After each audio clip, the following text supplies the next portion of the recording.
Hi guys, and welcome to our webinar.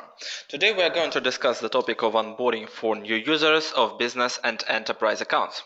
Our session is going to take about an hour of your time, and we will finish with a Q&A session.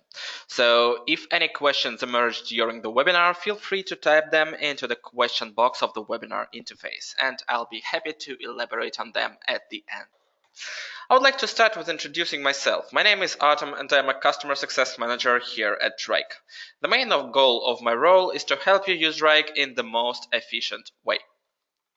This is our agenda for today. We'll start our conversation talking about why do companies choose Wrike as a project management and collaboration tool.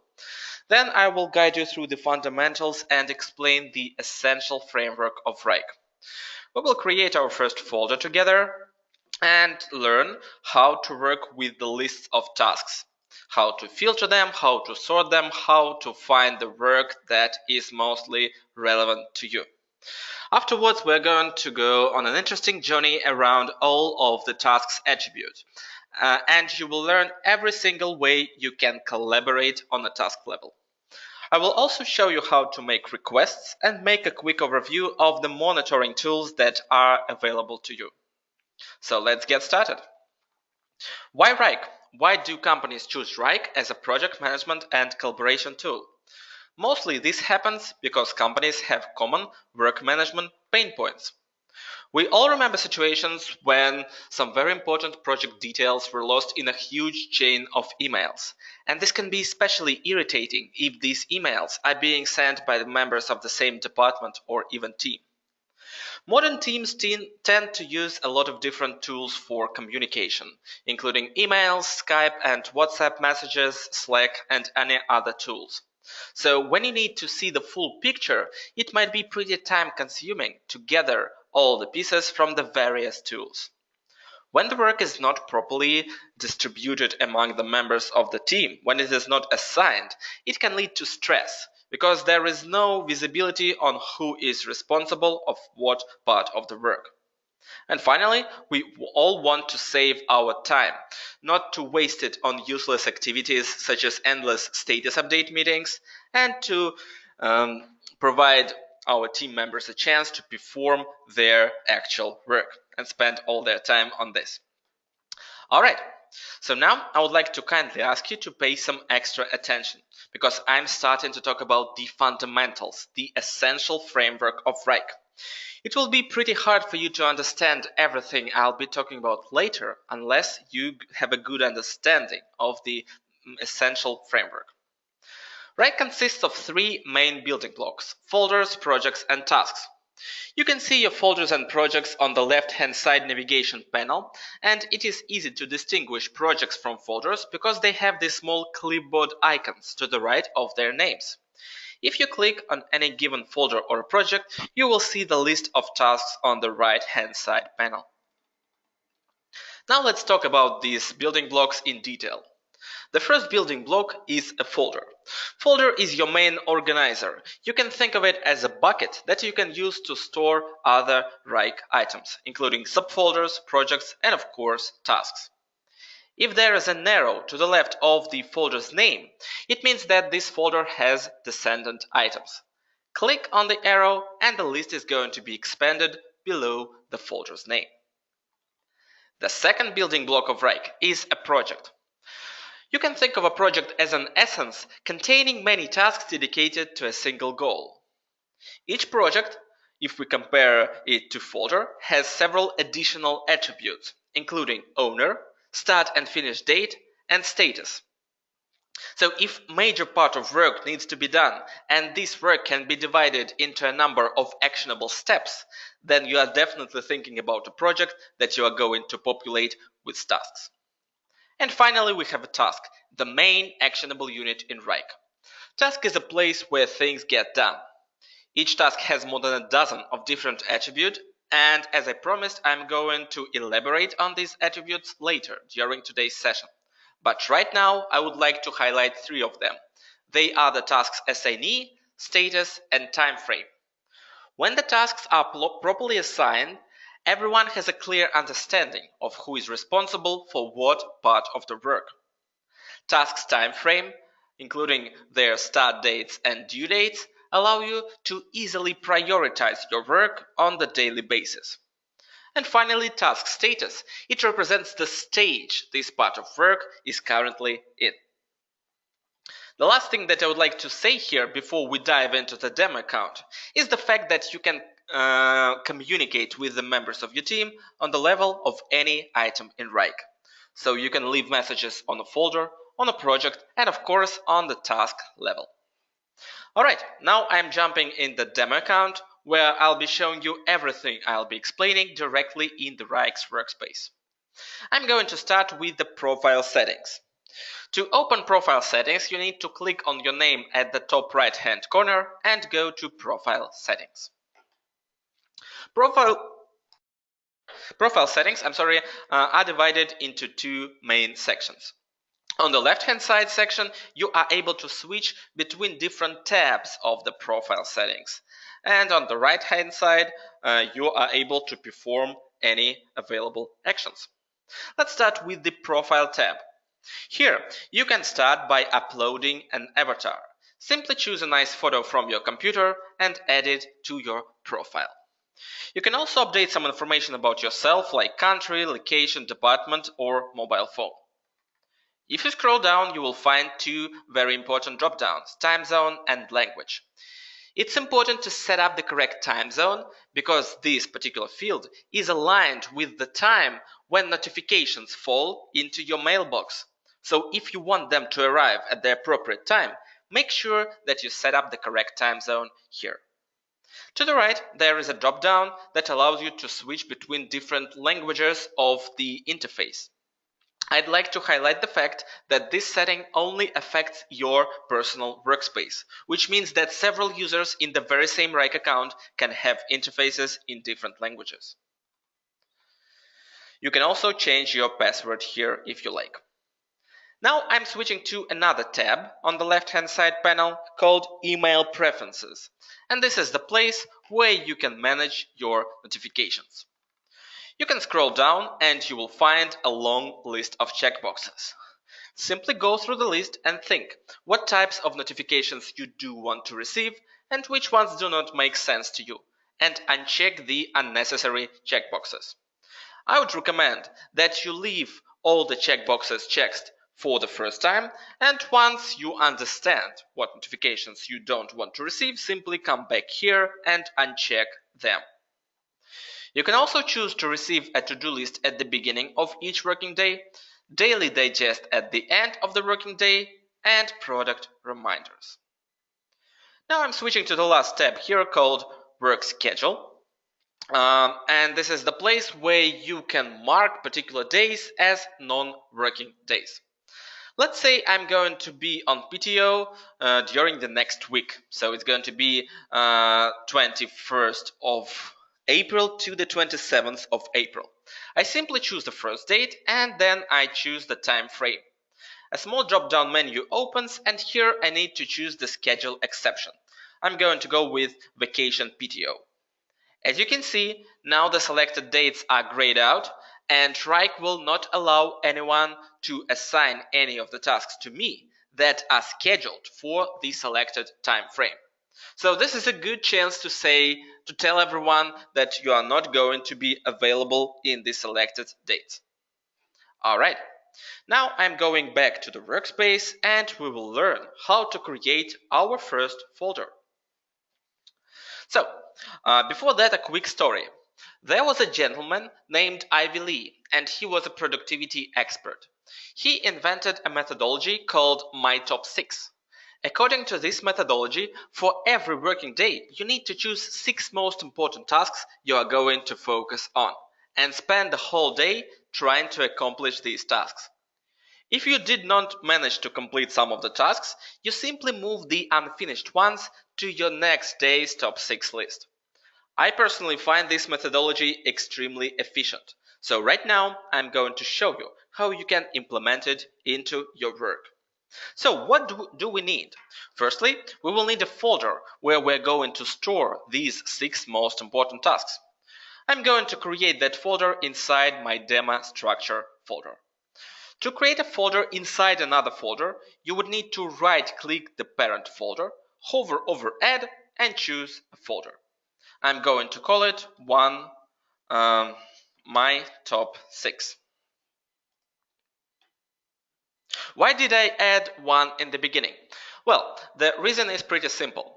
All items on the left-hand side navigation panel are sorted alphanumerically. So if you want these items to be presented in a particular order, simply add a letter or a number in the beginning of their name, and they will be sorted in the way you like. Due to the fact that this folder is probably going to be one of the most important folders in the account, I would like to highlight it with some bright color. In Wrike, that action is called color coding.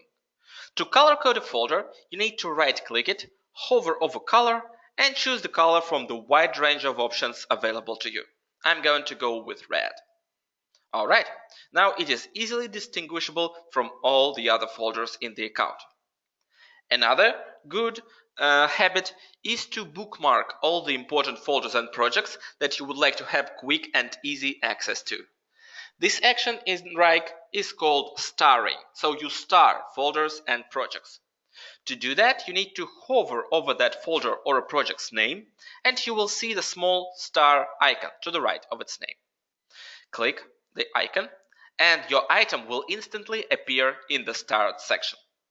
You might have noticed that the starred section was not visible before, and this is the regular behavior, because the starred section only appears once you have starred at least one folder or a project. A good habit is to star all the projects you would like to have quick and easy access to, so I'm going to star another item. Let's say I work in the creative team, and creative team in due turn is a part of the marketing department. So I'm going to find that team's folder in the folder structure and then star it.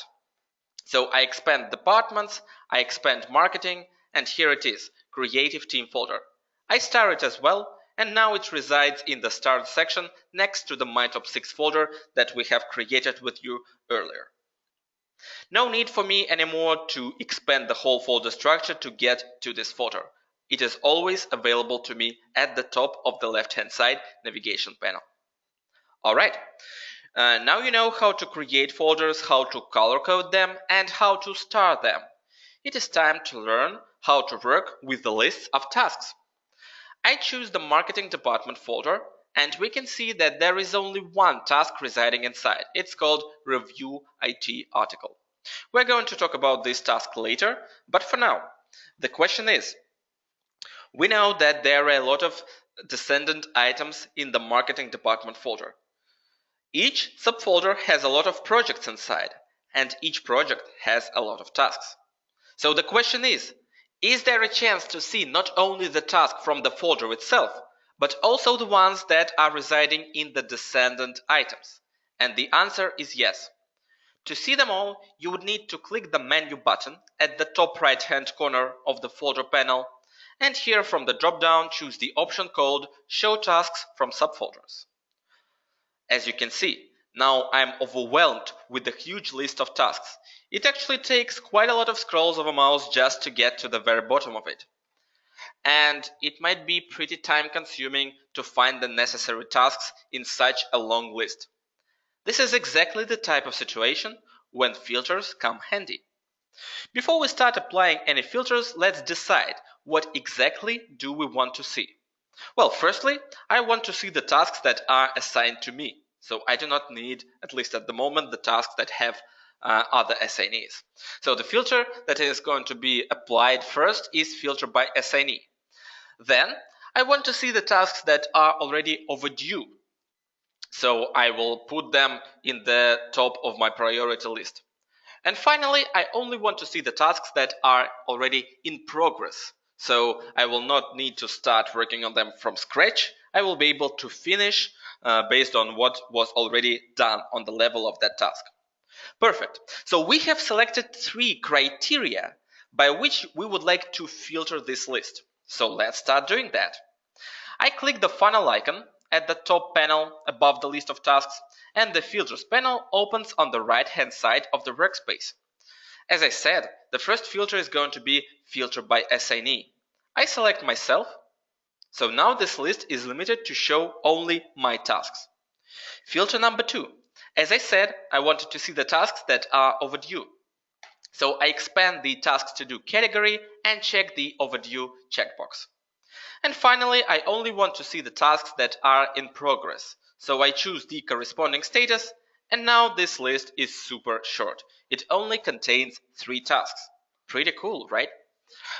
Now, you know how to filter your tasks, and I would like to highlight the fact that you can keep applying all the filters necessary. So you can have as many filters applied as you need. And by doing that, of course, you are making your list as specific as you need it to be. Now, when you know how to filter your tasks, let's learn how to sort them. Wrike has 5 different attributes by which you can sort your tasks: priority, date, status, importance, and title. Sorting by date, status, and title is pretty self-explanatory. But what about sorting by priority and importance? How does it work? Let's start with importance. Each task allows you to set the importance level of it, and you have 3 options here: high, normal, and low importance. If you set the importance level of different tasks to different values and then sort by importance, you will see all the tasks that have high importance at the top of the list. Below you will see the tasks that have normal importance, and at the bottom of the list you will see all the tasks that have low importance. But what about sorting by priority? Well, if you choose this sorting attribute, Wrike allows you to manually change the order of your tasks by dragging and dropping them up and down the list. So, the order that you establish by dragging and dropping them is saved for the whole account. It means that if any of my colleagues open the very same folder and also sort by priority, they would see the very same order that I have established earlier. So that's how you can sort your tasks. Alright, you know how to filter tasks and sort them, and it is time to learn how to put your tasks into folders and projects.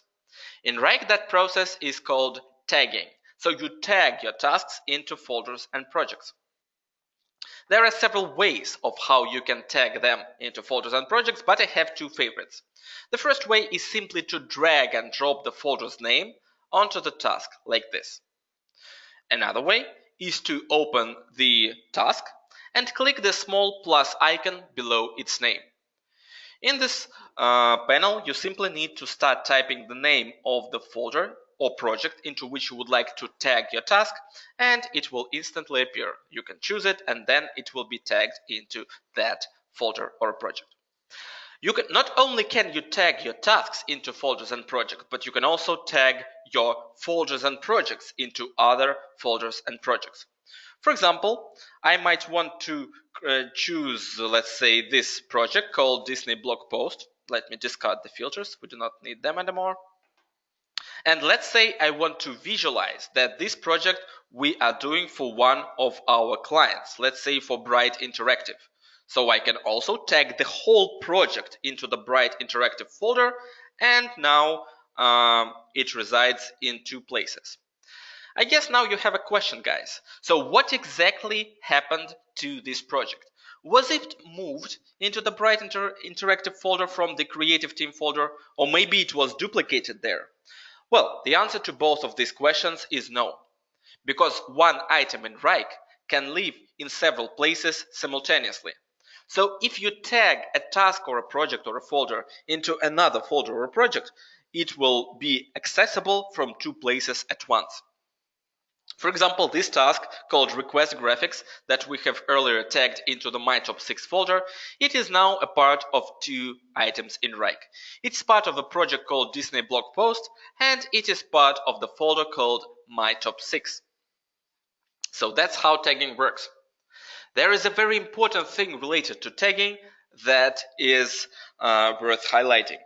When you tag an item into a folder or a project, everyone who had access to that folder or project gets instantly shared with your item. In our example, nothing really happened because I have not yet shared the My Top 6 folder with any of my colleagues. But if I did that in advance, if I started by sharing this folder with, let's say, Peter and Anne, and only then I would have tagged this task into the my top 6 folder, both Peter and Anne would get instantly shared with this task. I'm pointing this out because I want you to avoid the situations when you accidentally provide access to the items containing sensitive data to the people who are not supposed to see that data. Due to the fact that we have just touched upon the topic of sharing, let me talk about sharing in detail. Sharing means access and visibility. Two users in the very same Wrike account can see totally different lists of items on the left-hand side navigation panel depending on what has and has not been shared with them. Wrike has top-down sharing logic. It means that if you share a top-level item with any of your colleagues, all the descendant items are going to be shared as well. Let me illustrate that on the example of the marketing department folder. I open folder info panel and we can see that the marketing folder is currently shared with 3 users. Let me add the 4th person here. Let it be Michael.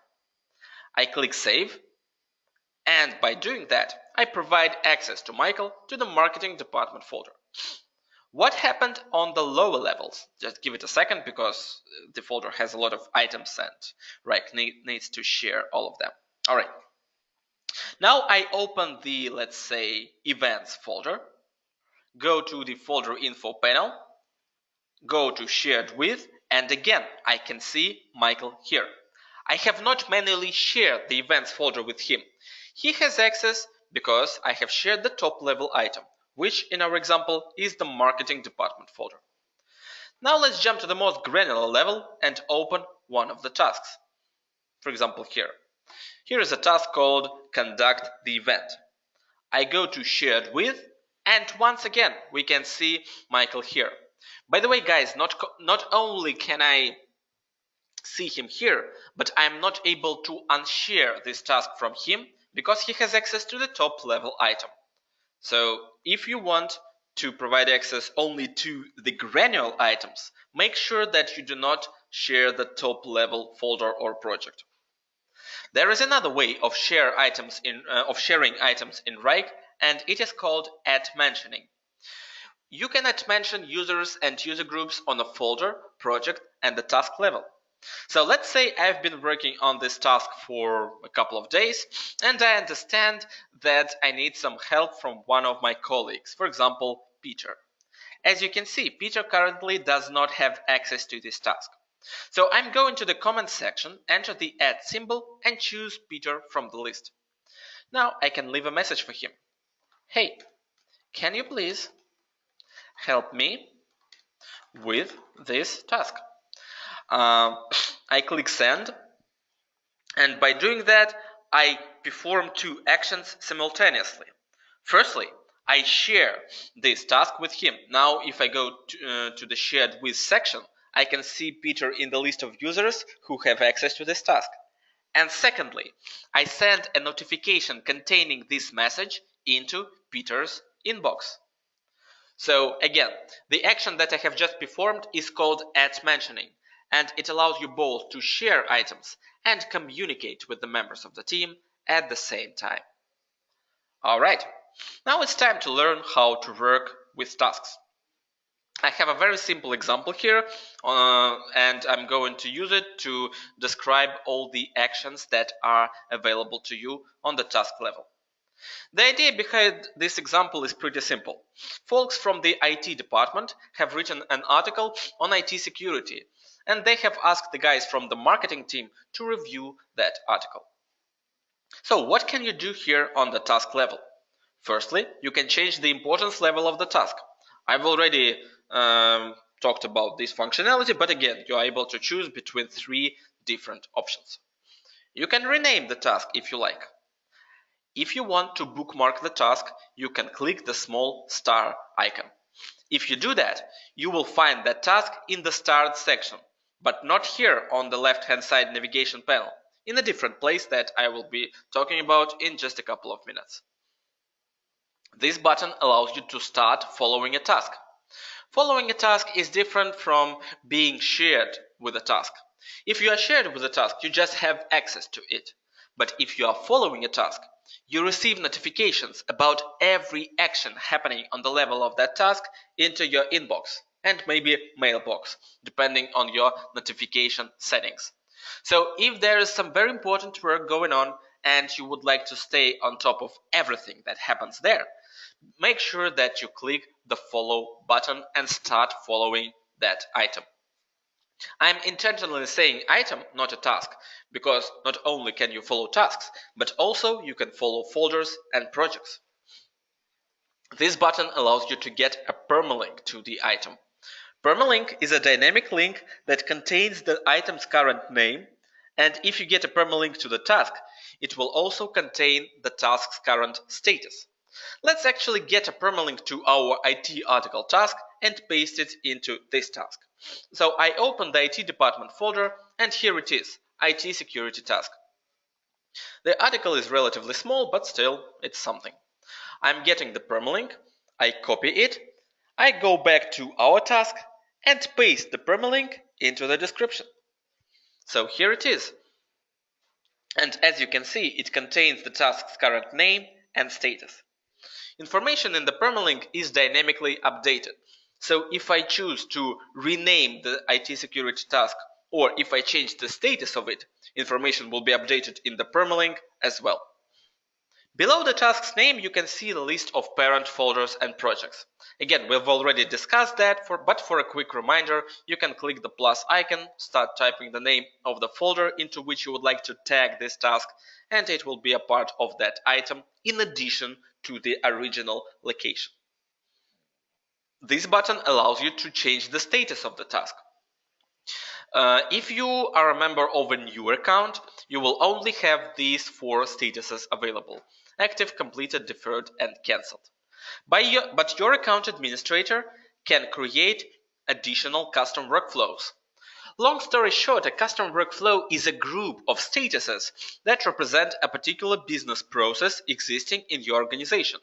So for example, here is a sales workflow that the sales team uses, SEO workflow for the SEO team, and so on. As a user, you can choose not only the statuses from the default workflow, but also statuses from any other workflows. By clicking this button, you can assign the task and reassign it. Let's say that at first I thought that Michael would be responsible for it. But then I find out that I have some spare time tomorrow and I decide to reassign it to myself. So that's how it can be done. Even though one task can have more than one assignee, we at Wrike strongly discourage to add more than one, because then it becomes unclear of who is responsible for this particular part of the work. If you need to divide the task into smaller actionable steps, then please use subtasks. This button allows you to schedule your task. Right now, it is a 7-day task scheduled from the 7th to the 13th of April. Let's say I want to reschedule this task for the whole next week. I click Save, and the task got instantly rescheduled. This button allows you to start tracking the time you have spent working on this task. Simply click the play button and Wrike will start evaluating the time you have spent here. If you don't like this method, you can also add a time entry manually.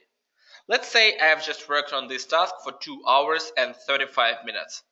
I add entry and it is saved in the task's history area.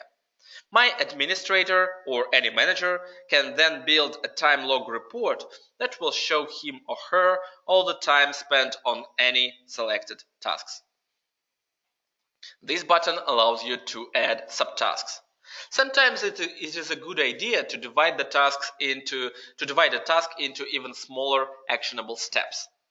So this task is called Review IT Article. I'm going to add some task called Review Paragraph 1 and Review Paragraph 2.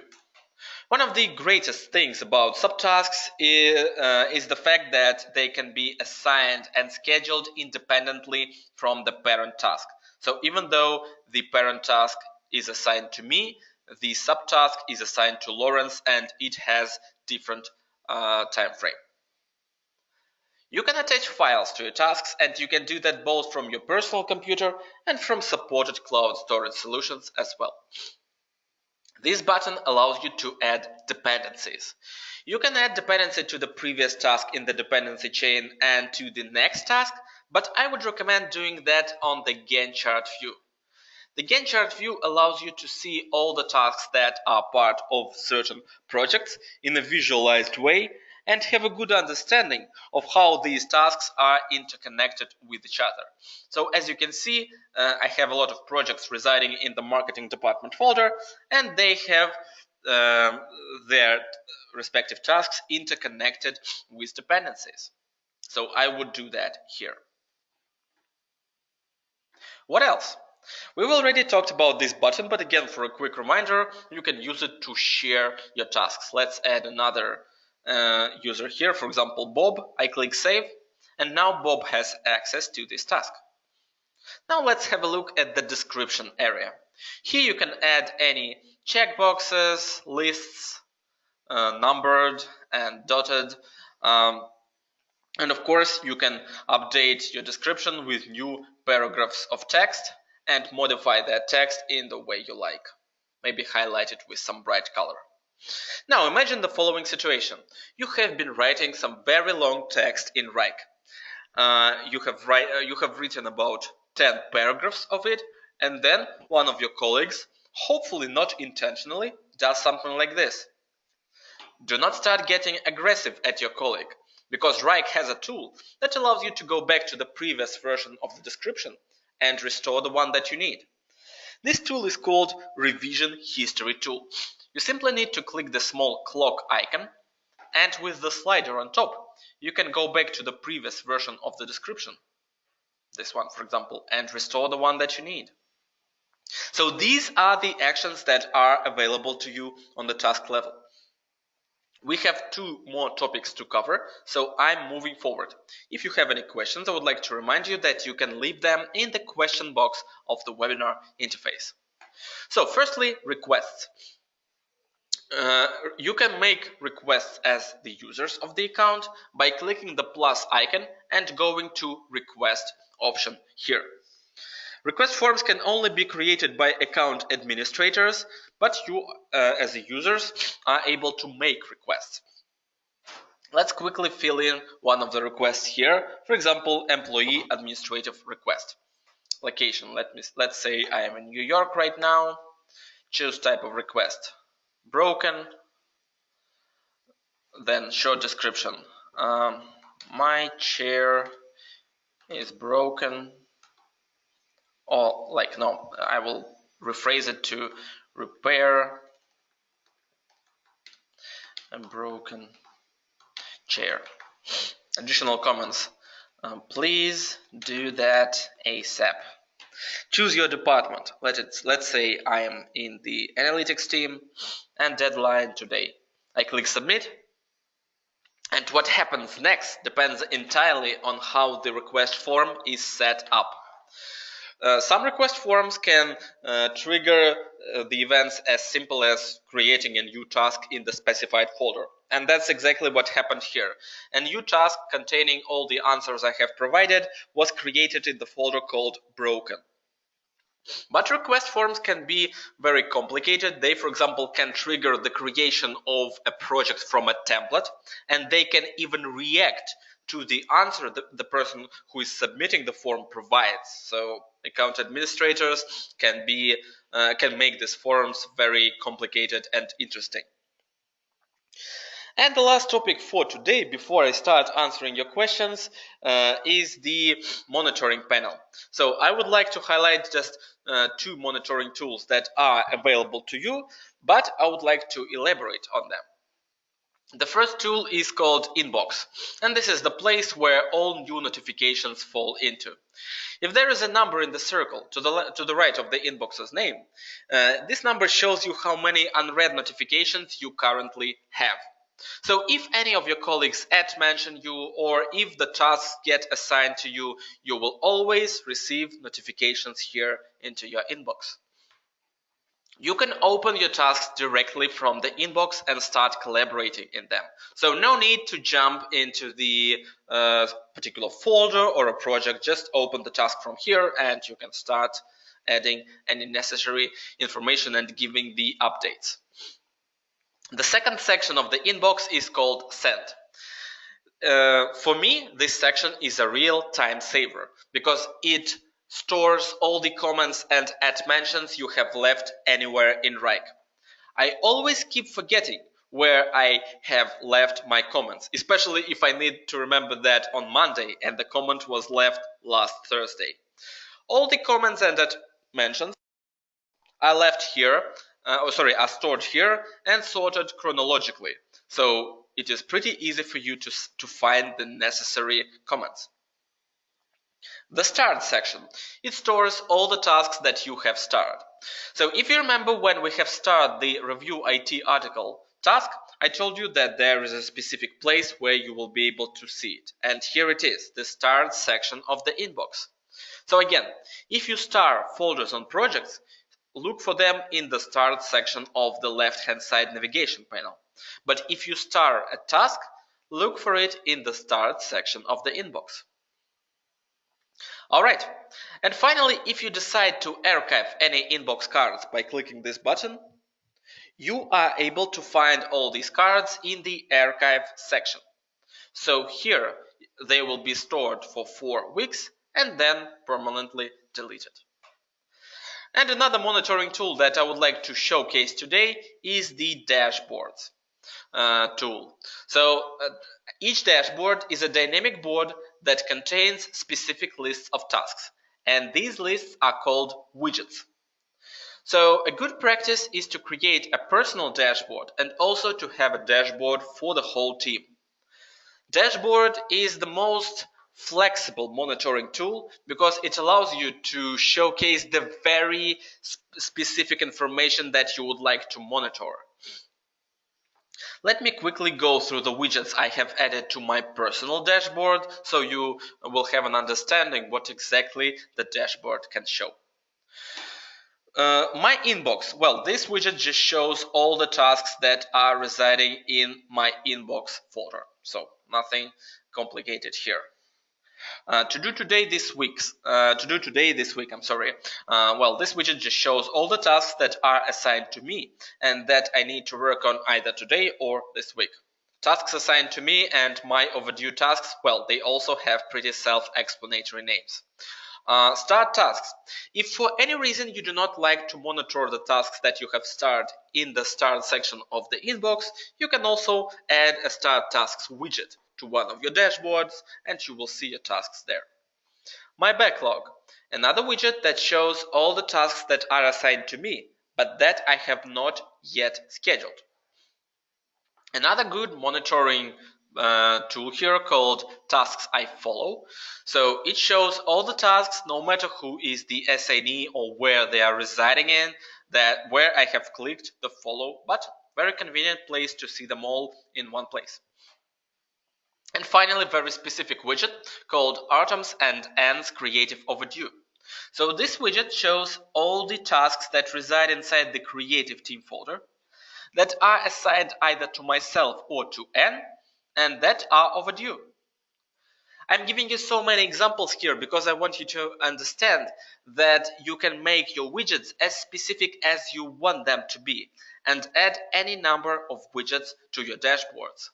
So by doing that, you can create a perfect monitoring panel that will show you exactly the information you might want to monitor on the daily or maybe weekly basis. Alright, and the last thing that I would like to showcase today is the reports functionality. So Wrike reports allow you to identify bottlenecks and see the full picture. So you can build different types of reports. You can build a new report from scratch or you can use one of the templates here. Let me quickly use the template because, well, we do not have a lot of time and I also want to leave some time for your questions. So I will use this template called Overdue Tasks by Assignee. Let me choose the Marketing Department folder as the source and I click Create Report. As you can see, this report already shows all the tasks that are overdue, and they are grouped by assignee. So I can expand the row of any of the users and see their overdue tasks.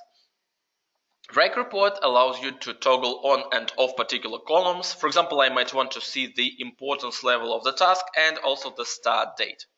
You can also change the order of the columns and remove particular ones that you do not need.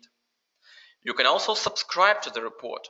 Let's say I want to receive the updated version of this report every Monday. So I choose Monday here and I choose the time.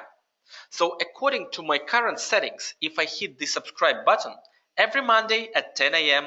I am going to receive the updated version of this report into my inbox.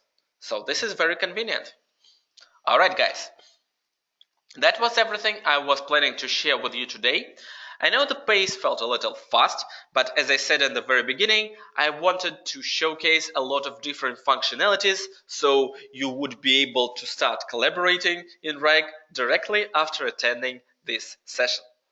Now it is time for your questions. Please type your questions into the question box of the webinar interface, and I will start answering them. While you are preparing your questions, I would like to show you some additional help resources that are available. The first one is our help center, located at help.wrike.com. Here's the place where you can find all kinds of different articles, for example, on the inbox. You can also start live chat with our technical support by clicking this button, call us using this number, and submit a request. And we have our first question from Kit. We have a question: is there a way to add remove columns from the stock reports? Yes, of course you can do that. So for example, if I don't want the status column to reside here, I simply uncheck the checkbox, and as you can see, this column was instantly removed from the report. So yes, the answer is yes. All right guys, I'm waiting for additional questions, and I want to showcase another place where you can quickly become the expert. It is, of course, our webinar page. Let me actually paste the link into the chat. So this is a place where you can find different sessions, both live and recorded. For example, if you want to rewatch this session, you can find it in the Getting Started category. You can both watch the recorded version and register for another live session. And the next question we have is from Michael. Does Wrike have instant notifications for comment and completed tasks? Yes, Wrike does have these notifications. So if any of your colleagues, Michael, mentions you, then it will instantly trigger a notification that you will receive into your inbox. And if you are the assignee of the task and the previous task in the dependency chain in that project was completed, then you will instantly receive a notification from Wrike that, well, the previous task is completed. You can now start working on your task. I hope I have answered your question, Michael. Another question that we have is from Hannah. What is the difference between folders and projects? Good question, Hannah. Let me elaborate on this. If we open a folder, we will see that folder only has specific attributes like workflow, attachments, and list of users who are shared with that folder. But if we open any project, we will see additional attributes including owner, start and finish date, and status. So from the logical perspective, a project is in essence containing many tasks dedicated to a single goal. And the folder is just an organizer that you can use to store other Wrike items. We have a question from Zainab. Does the Wrike application have to be launched for notifications to appear? Could you please elaborate, Zainab? What exactly are you talking about? Are you talking about opening Wrike in browser, or are you talking about using mobile app? So I mean, if you're talking about like browser version of Wrike, of course, it needs to be opened for you to receive any notification. But depending on your notification settings that you can manage in the profile settings, as I was explaining in the beginning of our webinar, if you leave these checkboxes checked, then even if you are not currently residing in your Wrike account, if you have closed it, you will receive an email notification from Wrike that, for example, your colleague has mentioned you and something requires your attention. All right, no problem at all. So any more questions, guys? I'll be happy to discuss them with you. All right, there is another place that I would like to recommend. It is our help center. Not help center, but community. I've already talked about help center. So community is the place where you can find best practices and where you can get answers to the complicated questions from the right gurus. So you are able to write your questions here and you will quickly get an answer from the expert. The next question that we have is from Steven. Can I use my company email instead of Wrike inbox? Well, I would say yes and no.